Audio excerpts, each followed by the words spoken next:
আসসালামু আলাইকুম। আমরা আজকে how to form a long sentence এটা নিয়ে কথা বলব।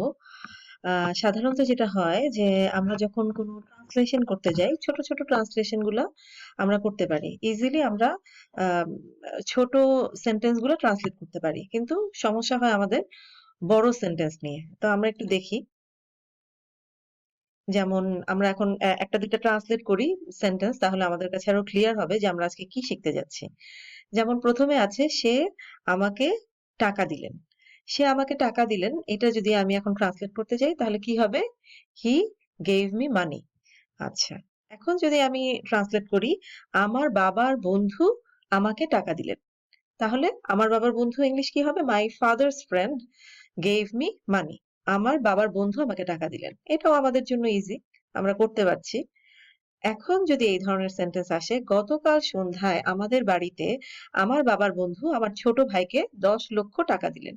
এখন আমি ট্রান্সলেটটা কিভাবে করব? এখন তো আমার একটু ভয় লাগছে যে আমি ট্রান্সলেশনটা করতে পারছি না। এই যে এত বড় একটা সেন্টেন্স, এটা আমি কিভাবে ট্রান্সলেট করব? সেটাই আজকে আমি আপনাদের সাথে শেয়ার করছি এবং এটা খুবই ইজি একটা ওয়ে। জাস্ট ছোট একটা স্ট্রাকচার আমাদের মনে রাখতে হবে। স্ট্রাকচারটা কি? কে, ভার্ব, কি, কাকে, প্লেস, টাইম, হাউ। আমরা যদি এই স্ট্রাকচারটা মাথায় রাখি, আমরা বাংলায় করে নিচ্ছি। যদি ইংলিশে কেউ মনে রাখতে চায় তাহলে তাও রাখতে পারবে, বা বাংলায় যদি আমরা এটাকে একদম মুখস্থ করে ফেলবো, যখনই আমরা কোনো সেন্টেন্স লিখবো তখনই কি স্ট্রাকচারটা মাথায় রাখবো? কে, ভার্ব, কি, কাকে, প্লেস, টাইম, হাউ। আচ্ছা, তাহলে এখন আমরা একটু দেখি কিভাবে করা যেতে পারে। তাহলে ১ম এ আমাকে যেটা করতে হবে, আমাকে ওই যে সেন্টেন্সটা আমরা পাচ্ছি সেটার ভার্বটা বের করতে হবে এবং বাংলা বাক্যে সাধারণত ভার্বটা লাস্টের দিকে থাকে। তাহলে গতকাল সন্ধ্যায় আমাদের বাড়িতে আমার বাবার বন্ধু আমার ছোট ভাইকে ১০ লক্ষ টাকা দিলেন। তাহলে ভার্বটা আমরা কোথায় পেয়ে যাচ্ছি? এই যে দিলেন। এখানে আমরা ভার্বটা পেয়ে যাচ্ছি। তাহলে ভার্ব দিলেনের ইংলিশটা কি হবে? যেহেতু আগে দিয়েছিলেন তাহলে গেভ হবে। তাহলে চলে আসি আমরা স্ট্রাকচারটাতে আমরা কিভাবে সাজাবো? ১ম এ আমি প্রশ্ন করছি কে দিলেন? আমার বাবার বন্ধু দিলেন। মাই ফাদারস ফ্রেন্ড। আচ্ছা, তাহলে কি দিলেন?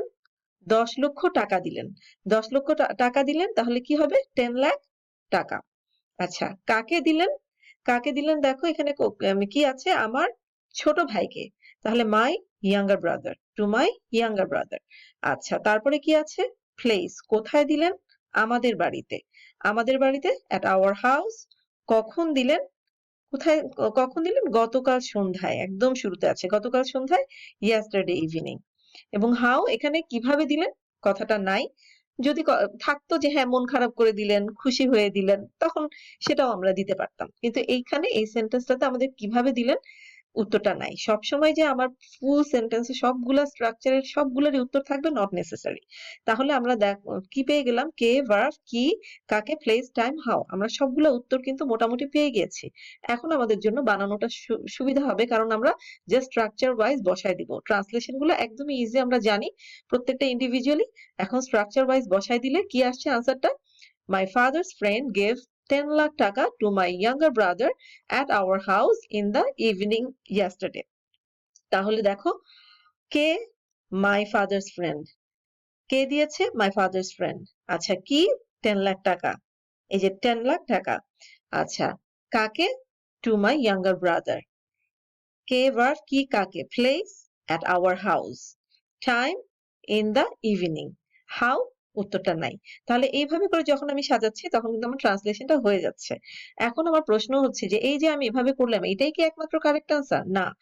আমি তোমাদেরকে প্রায় ৪ ধরনের স্ট্রাকচার শিখাবো। আজকে ১ ধরনের স্ট্রাকচার আমি শিখাচ্ছি এবং আমি ধাপে, ধাপে আরো ৪ ধরনের শিখাবো। তার মানে এই ট্রান্সলেশনটা আমি বিভিন্নভাবে করতে পারি। একভাবেই যে হবে নট নেসেসারি। তাহলে আমরা আরেকটু প্র্যাকটিস করে ফেলি। রিয়া তার বন্ধুকে লাইব্রেরিতে গতকাল যত্ন সহকারে একটি বই দিয়েছে। তাহলে ১ম এ আমি ভার্বটা বের করব, দিয়েছে। তাই না? তাহলে gave, দিয়েছে। তাহলে এখন কে আগে বের করব? কে দিয়েছে? রিয়া তার বন্ধুকে লাইব্রেরিতে গতকাল যত্ন সহকারে। তার মানে রিয়া দিয়েছে। কে? ভার্ব আমরা পেয়ে গিয়েছি। কে, ভার্ব, কি? কি দিয়েছে? বলতো সবাই? যত্ন সহকারে একটি বই দিয়েছে। তার মানে বই দিয়েছে। কি কাকে দিয়েছে? তার বন্ধুকে দিয়েছে। তাহলে কে, ভার্ব, কি, কাকে, প্লেস, লাইব্রেরিতে কিভাবে দিয়েছে? যত্ন সহকারে। এখন এখানে প্রত্যেকটা ওয়ার্ডই কিন্তু আমরা ইংলিশে জানি। শুধু সাজাতে গিয়েই আমাদের প্রবলেমটা হয়। দেখো তাহলে আমরা যদি এখন এখানে ট্রান্সলেশনটা করে ফেলি, তাহলে কি যাচ্ছে? রিয়া, তারপরে দিয়েছে যেহেতু gave, কি দিয়েছে? একটা বই দিয়েছে।